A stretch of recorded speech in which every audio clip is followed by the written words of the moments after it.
अस्सलामु अलैकुम वरहमतुल्लाहि वबरकातुहू। दोस्तों, आज हम बात करते हैं हकीम अजमल ख़ान, यानी एक महान हकीम, राष्ट्रवादी और स्वतंत्रता सेनानी।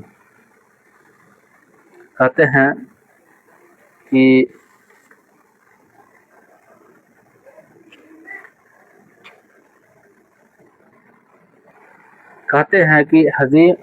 हकीम अजमल ख़ान के जन्म में कुछ मतभेद पाए जाते हैं। जामिया इस्लामिया मिलिया में कहा जाता है कि 1863 से 1927 के बीच में, और कहीं कहता है कि 1868 में कुछ मतभेद है, और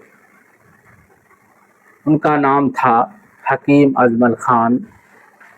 कहते हैं कि हकीम अजमल ख़ान और महात्मा गांधी के बीच बहुत करीबी राजनीतिक संबंध था, क्योंकि वो उस वक्त के डॉक्टर पेशा से डॉक्टर थे। हकीम तो अब समझ ही गए हैं, जो हकीम होते हैं वो एक डॉक्टर का ही काम करते हैं, वो भी जड़ी बूटियों से पहले के ज़माने में था, और महात्मा गांधी से बहुत करीबी थे। तो दोनों नेताओं में सोच जो था, एक महत्वपूर्ण समानता थी। भारत की आज़ादी के लिए जनता को एकजुट करना था, क्योंकि उस वक्त भारत जो है अंग्रेज़ों के ग़ुलाम थे।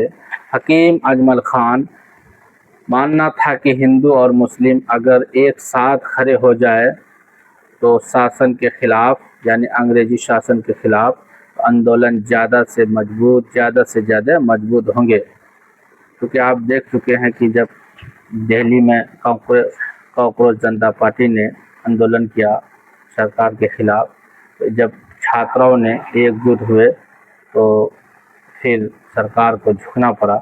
इसीलिए देश के किसी भी हिस्से में प्रोटेस्ट हो जो कि सच्चाई के लिए हो, तो पूरी जनता को वहाँ पे साथ देना होगा, तभी जा कर के सरकार का मनोबल टूटेगा और जनता के ख़िलाफ़ वो किसी तरह का कदम नहीं उठाएगा। इसीलिए कहते हैं कि एकजुट, कोई भी स्वतंत्रता सेनानी थे वो ये नहीं चाहते थे कि मुस्लिम अलग हो जाए, हिंदू अलग हो जाए। वो चाहते थे कि एकजुट होकर के रहे, उसके बाद जो है कि इस देश में अंग्रेज़ों के ख़िलाफ़ लड़े। वे गांधी जी, मौलाना मोहम्मद अली जौहर, मौलाना शौकत अली, मौलाना अब्दुल कलाम आज़ाद और दूसरे राष्ट्र नेताओं के साथ मिलकर स्वतंत्रता आंदोलन में सक्रिय रहे, यानी भाग लेते रहे और उसके साथ बातचीत करते। अतः खिलाफत आंदोलन, एक आंदोलन खिलाफत आंदोलन प्रथम विश्व युद्ध के बाद भारत का मुसलमानों में खिलाफत के सवाल पर लेकर बहुत बड़ी राजनीतिक जागरूकता पैदा हुई। खिलाफत आंदोलन, इस दौर में भारत खिलाफत आंदोलन अब मजबूत हुआ। क्या हुआ इस दौर में? खिलाफत आंदोलन भारत क्या हुआ? मजबूत हुआ। हकीम अजमल ख़ान इस आंदोलन में प्रमुख नेताओं में शामिल थे, खास नेताओं में जो कहते हैं। खिलाफत आंदोलन और भारतीय राष्ट्र कांग्रेस का असहयोग आंदोलन एक समय एक दूसरे के साथ जुड़ गए।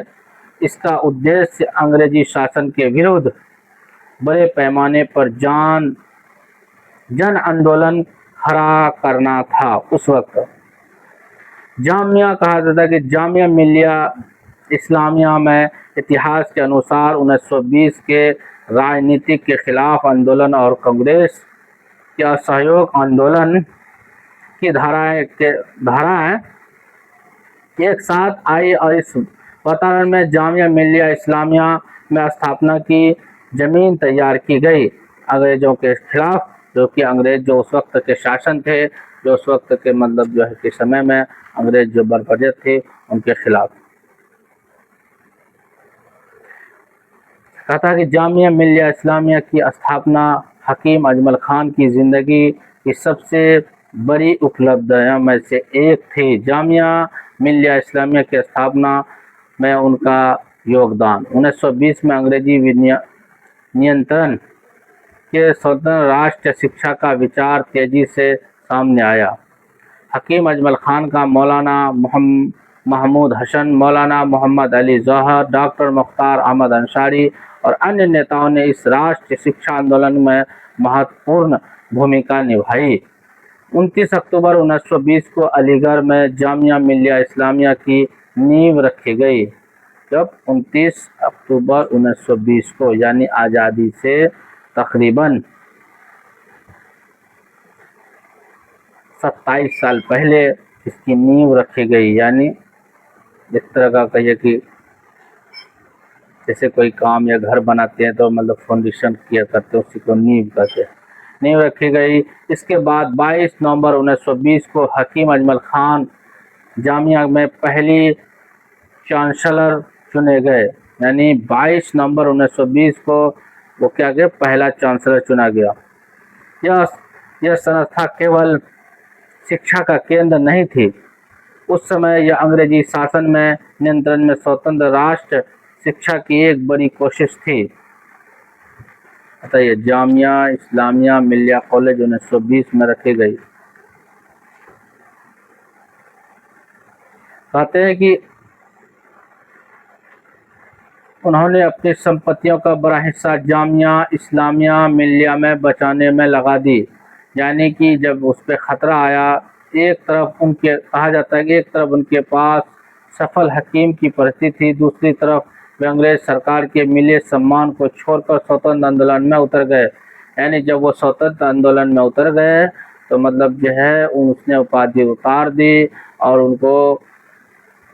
उनके जामिया मिलिया कॉलेज में जब खतरा आया तो उसने धन दौलत संपत्ति से उसको बचाने की कोशिश में लग गए। उन्हीं महात्मा गांधी और दूसरे राष्ट्रीय नेताओं के साथ मिलकर हिंदू मुस्लिम एकता का संदेश दिया। उन्हें अंग्रेजों से अध्यक्षता थी, खिलाफत आंदोलन में भूमिका निभाई और भारत आज़ादी के संघर्ष में महत्वपूर्ण योगदान किया। आज जब हम भारत के स्वतंत्रता सेनानियों की याद करते हैं तो हकीम अजमल खान का नाम भी सम्मान के साथ लिया जाता है। उनकी जिंदगी का संदेश साफ था, शिक्षा हासिल करो, इंसानियत की सेवा करो, लोगों से जुड़ो और देश के लिए ईमानदारी का काम करो। हकीम अजमल खान की दूसरी जिंदगी इसी सोच की एक मिसाल थी। ऐसे महान स्वतंत्रता सेनानी का हमारा देश सत सत नमन करता है और सत सत मतलब जो है ऐसे स्वतंत्रता सेनानी को देश में बार बार आने की, यानी ये दुनिया से जो चले गए, बार बार उसकी याद में लोगों को उन्हीं की तरह तर्ज अमल पर चलने की कोशिश करनी चाहिए। हकीम अजमल खान का सबसे महत्वपूर्ण संदेश था एकता, क्योंकि कोई भी स्वतंत्रता सेनानी हो या नेता हो तो एकता की ही बात करते हैं। आज के दौर को छोड़ करके कुछ ऐसे हैं आज के दौर में, इनको छोड़ करके हर नेता चाहते हैं कि भाईचारे बने रहे। तो आगे कहते हैं कि वह समझते थे कि अंग्रेजी शासन के खिलाफ भारत की लड़ाई में भारत एकजुट बहुत जरूरी है। कहता है उनके जीवन केवल राजनीति नहीं था। हकीम अजमल खान केवल स्वतंत्रता सेनानी कहने के व्यक्तित्व पर पूरा परिचय नहीं होगा। नंबर 1 में था कि वे चिकित्सक थे, इन्हें इलाज करने वाले, वे शिक्षक समर्थक थे, यानी बच्चों को पढ़ाने वाले, व पत्रकारिता जुड़े थे, लोगों की आवाज़ उठाने वाले, वे राष्ट्र नेता थे, देश को कैसे चलाएं।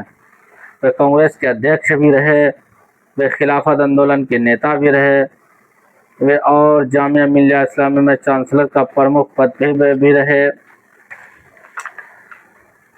वह एक चिकित्सक थे, वह शिक्षा के समर्थक थे, पत्रकारिता में जुड़े थे, राष्ट्र नेता थे, कांग्रेस अध्यक्ष भी रहे और खिलाफत आंदोलन में जुड़े रहे और जामिया मिलिया इस्लामिया में पहली चांसलर और प्रमुख संस्थापक में शामिल रहे। यानी उन्हें चिकित्सा, शिक्षा, पत्रकारिता और नैतिक क्षेत्रों में काफ़ी ज्ञान और महत्व था।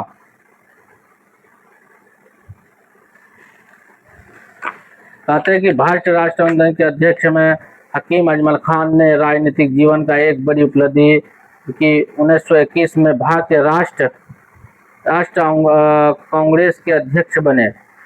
यह उस दौर की बात है कि जब देश असहयोग आंदोलन और खिलाफ आंदोलन का प्रभाव था। उन्होंने कांग्रेस के मंच में राष्ट्रीय एकता और हिंदू मुस्लिम एकता पर जोर दिया, क्योंकि हर राजनेता ही चाहता है कि हिंदू मुस्लिम ना हो।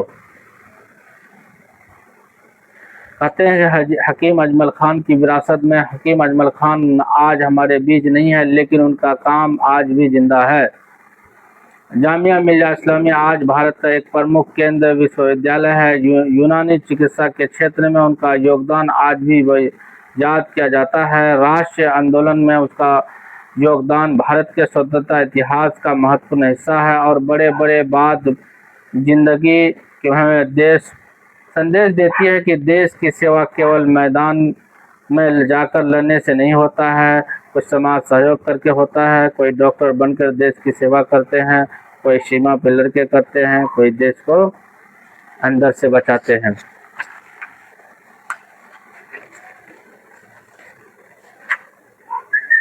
राष्ट्रीय कांग्रेस के अध्यक्ष में हकीम अजमल खान राजनीतिक जीवन पर एक बड़ी उपलब्धियां थी। 1921 में भारतीय राष्ट्रीय कांग्रेस के अध्यक्ष बने। उसी दौर की बात है कि जब देश में असहयोग आंदोलन और खिलाफ आंदोलन का प्रभाव था। उन्होंने कांग्रेस के मंच में राष्ट्रीय एकता और हिंदू मुस्लिम एकता पर जोर दिया। जामिया मिल्लिया इस्लामिया की अधिकारी जानकारी भी थी। 1921 में कांग्रेस का अध्यक्ष और स्वतंत्रता सेनानी के रूप में दर्ज करती थी। उनकी राजनीतिक यात्रा की खास बात यह थी कि विभिन्न राष्ट्रीय मंचों पर नेतृत्व की भूमिका निभाने वाले दुर्लभ नेताओं में थे। उनकी राजनीतिक यात्रा की खास बात यह थी कि वे विभिन्न राष्ट्रीय मंचों पर नेतृत्व की भूमिका को निभाने वाले एक अच्छे नेता थे और मुस्लिम लीग से जुड़े खिलाफत आंदोलन के नेतृत्व में किया और भारत राष्ट्र कांग्रेस की अध्यक्षता में भी की। इस पता पर चलता है कि उनकी राजनीति सोच केवल एक संगठन या समुदाय तक सीमित करने में नहीं जा सकता था। हिंदू मुस्लिम एकता के समर्थन में वो बहुत ही महत्वपूर्ण रहे और लोगों से काफ़ी जो है कि एकजुट होने की अपील की और एकजुट होने को रहे। कहते हैं कि हकीम अजमल खान को जब अंग्रेज़ों के द्वारा सम्मान और फिर उसका त्याग, सम्मान भी मिला लेकिन उसने उसको त्याग दिया। हकीम अजमल खान की चिकित्सा सेवाओं में के कारण ब्रिटिश सरकार ने उन्हें सम्मान किया था। 1908 में उन्हें हाजी उल मुल्क की उपाधि और कैसर हिंद पदक के सम्मानित किया था। उसको हकीम अजमल खान को कौन सा अंग्रेजों ने दिया था? हाजी उल मुल्क और कैसर हिंद। लेकिन जब उनका राष्ट्र आंदोलन में सक्रिय योगदान बढ़ा और उन्हें अंग्रेजी शासन के विरुद्ध असहयोग का रास्ता अपनाया तो उन्होंने ब्रिटिश शासन के इन उपाधि को वापस कर दिया। एकदम का समय बहुत महत्वपूर्ण माना गया। भारत के स्वतंत्रता आंदोलन में एक समान लौटाना अंग्रेजी शासन के साथ असहयोग का प्रतीक बन गया था। भारत सरकार की आज़ादी के नेतृत्व में महोत्सव में विभिन्न अनुसार हकीम अजमल खान ने 1920 में सम्मान वापस किए थे। इसको अंग्रेजों को।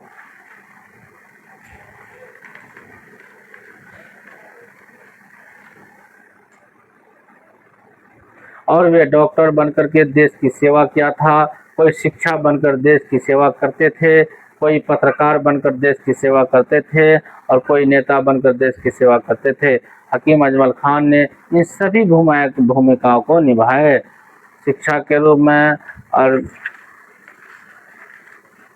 हर रूप में वो उसको निभाए।